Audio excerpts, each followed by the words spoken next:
Our next step, I need to drill a hole in the center of this and thread it so that we can clamp our metal disc to the surface. So I have a bolt here with a washer on it that clamps it so that when we go to spin it, we're firm against this back. I've determined that for a 3/8 16, we need a 5/16 center, and then we'll tap out the middle. And since I don't have any bottoming taps, I'm going to drill deeper. I'll go about halfway up the bit, so I've got room for that tap to make threads as deep as I need them to be.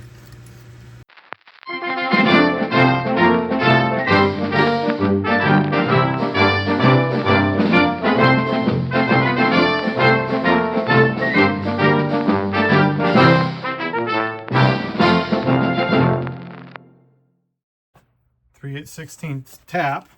You can't put a tap in a drill chuck directly because the drill chuck only has 3 jaws that come in evenly, and a tap has 4. So we need to come up with an alternative. I'm going to take the cutting tool off so I don't gouge my hand. Here's the tap handle. You can see it has 4 jaws, and you cinch that up. And I've machined a little hole in the back there, and that allows me to use this guy. It's a spring pin that helps me locate it. So I'm going to mount the spring pin in the chuck. You can also do this on a milling machine. Works just the same. And get the tap started with a little bit of pressure on there. And make sure you use plenty of cutting oil. Because again, if you break the tap off at this stage, you're going to be sorry. You're going to be real sorry. Because you have to start all over. Or you have to try to shatter the tap out, which is also not fun. I'm going to move this over here so I've got more room to work this thing. And it looks like I have to engage the back gear on the lathe, because with the back gear it prevents it from turning. And I'll leave the lid open just to remind me.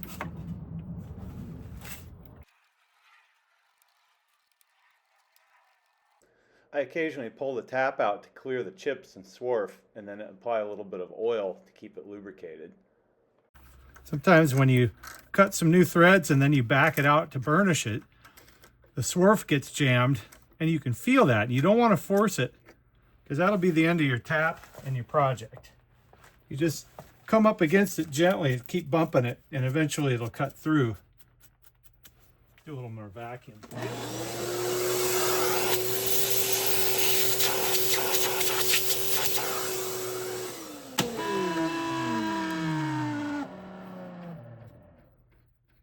Oh, look at that.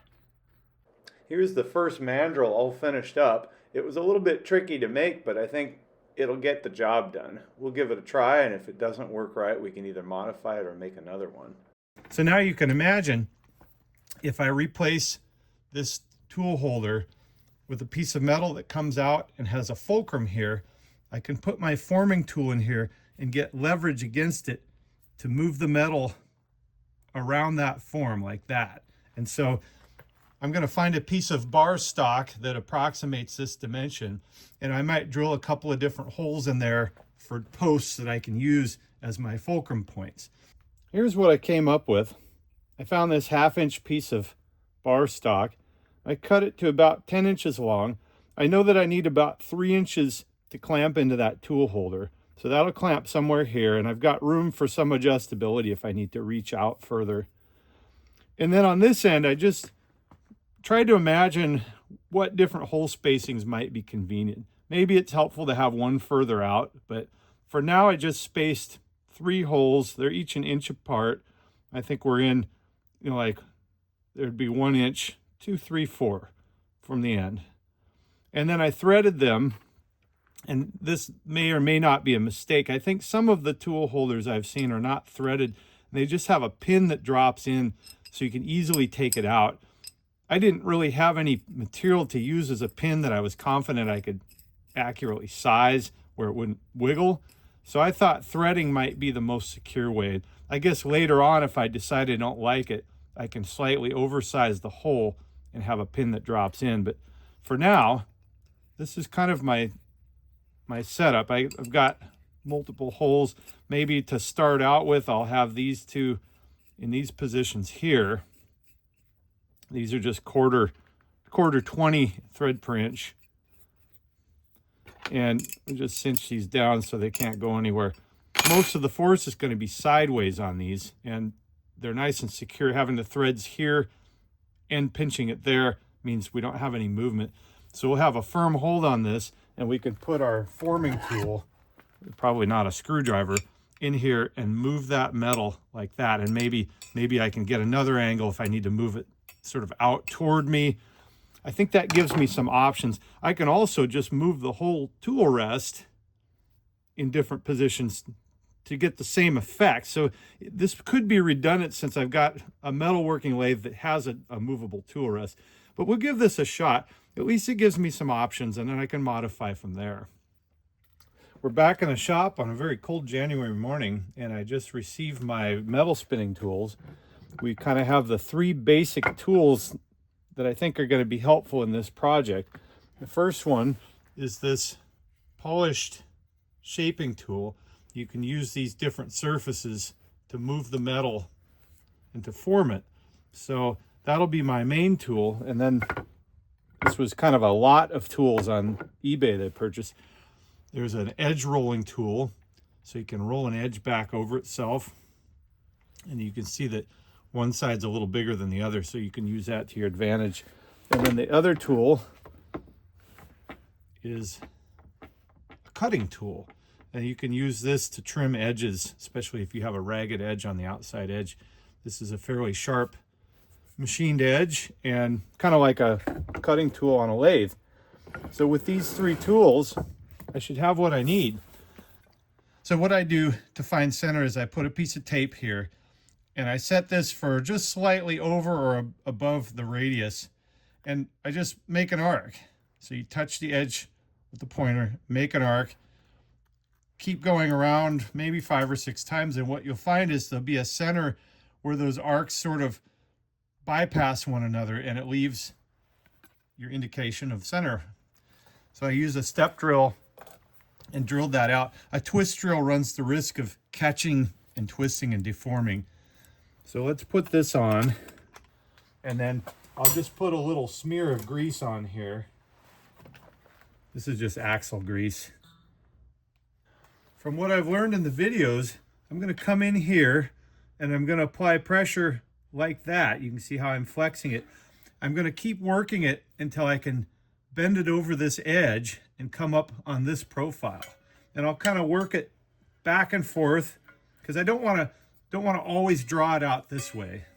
You can end up making it too thin and you end up cutting it right there. A lot of guys that do this use a wood turning lathe, and they have a special chuck on this end that holds the mandrel. And then on this end, a lot of times they'll just use a large wooden sort of a tailstock that just presses against and holds the work. And in my case, I don't have all that equipment for my wood lathe, so I'm going to try this setup. I think it's fairly well supported with this large diameter shaft, and the amount of pressure I'm putting on isn't large enough to deform this. So I don't think I even need tailstock support on here as I originally planned. I'll give this a shot. I'm going to go slow and kind of learn on camera. You can see me triumph or fail. The nice thing about a metal lathe is I can move my tool post wherever I need to get the leverage. So I think I'm going to start here on this outer one and kind of envision what I need from it. You know, maybe right about there. Let's give that a shot.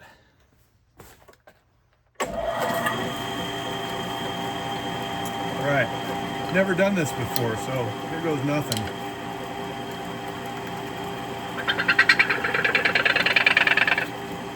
So I can see right away it takes more pressure than I originally thought. So I'm going to use my body to kind of get in here. Okay, let's just pause here and see what that first action did. I've already created a bit of a form here, a little bit concave on this side or convex from the other side. Almost looks like a drum cymbal. And I'm trying to maintain this flanged edge because I've heard that helps keep the metal more rigid. I'm kind of using the this part here, the rounded part, and using this as leverage and working it in. And I think I want to be down below.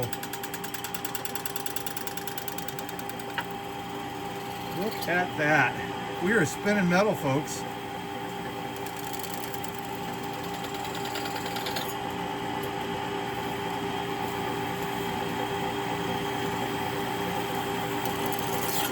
Now I need to move my tool rest over to maintain leverage. Oops, moved on me.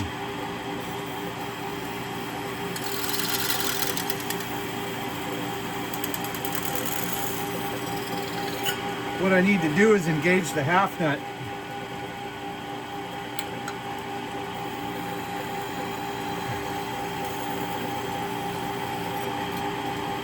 And I need to remember to be on the bottom with this spoon. Oh, there we go.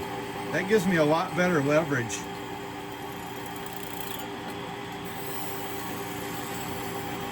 Yeah, then I can kind of work it back and forth. Let me keep working this flange. Side. Uh-oh, I broke it. Okay, there's our first failure. We were close, but I stretched it too thin out here. We're close. We're very close. We didn't quite hit the profile we were looking for. I just had an idea. I realized that this is not radiused here, and I created a stress riser. I essentially cut this off by putting pressure against the sharp edge that was backing up my material. So I'm going to put my tool holder back together and just slightly radius this edge. And I think that'll help a lot.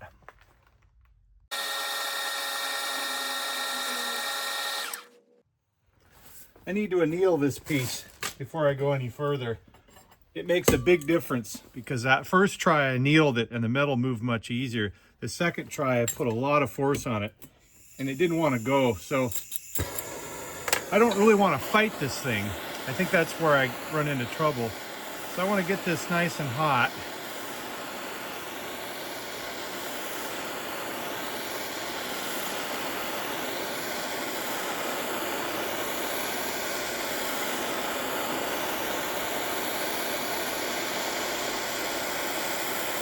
I'm using MAP gas because I ran out of oxyacetylene. But you can see it's already getting pretty warm. Doesn't take that long with this thin material. I want to especially get this inner edge because that's where we have to, we're asking a lot of it right there.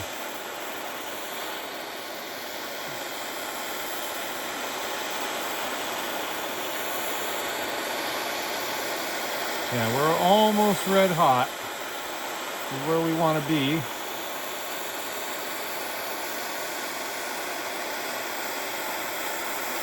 There it is. I've read that it doesn't really do a lot of good to quench this material.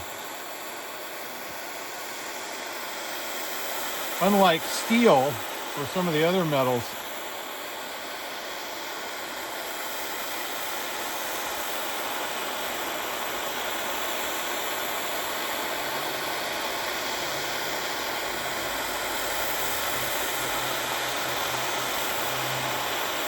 There we go. I think that's going to make a big difference. It may be hard to see on the camera, but we're just glowing red.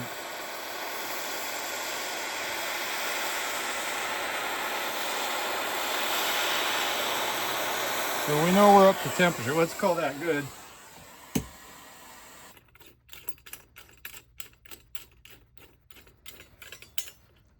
There's still a chance we could break this. Let's try this again. Gotta remember to get my body on the correct side of this thing to move the metal.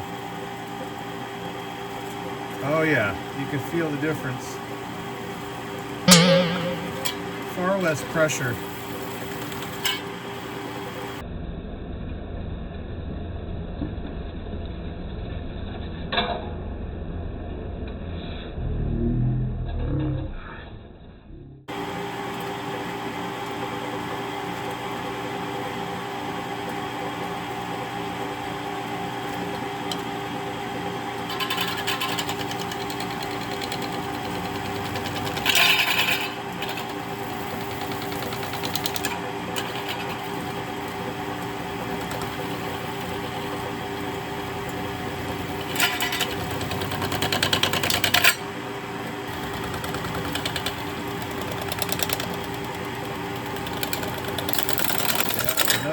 apart. These are techniques that are not learned quickly or easily. I think what happened is I got too close to that edge and I lost it. I need to learn to move the metal more gradually without trying to really dig in. All right, we've got our third try queued up. This one's annealed. Put our little smear ski of grease on here. I'm going to try to move it more slowly.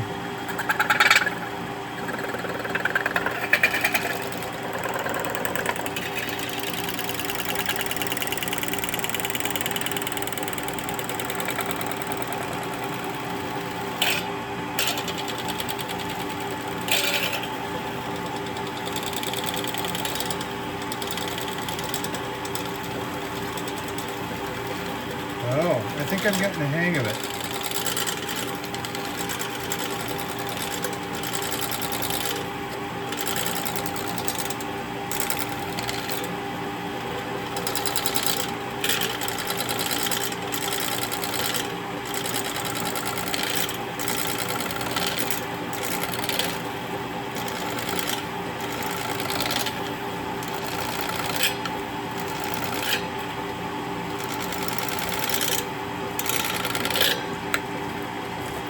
I'm getting the hang of it here.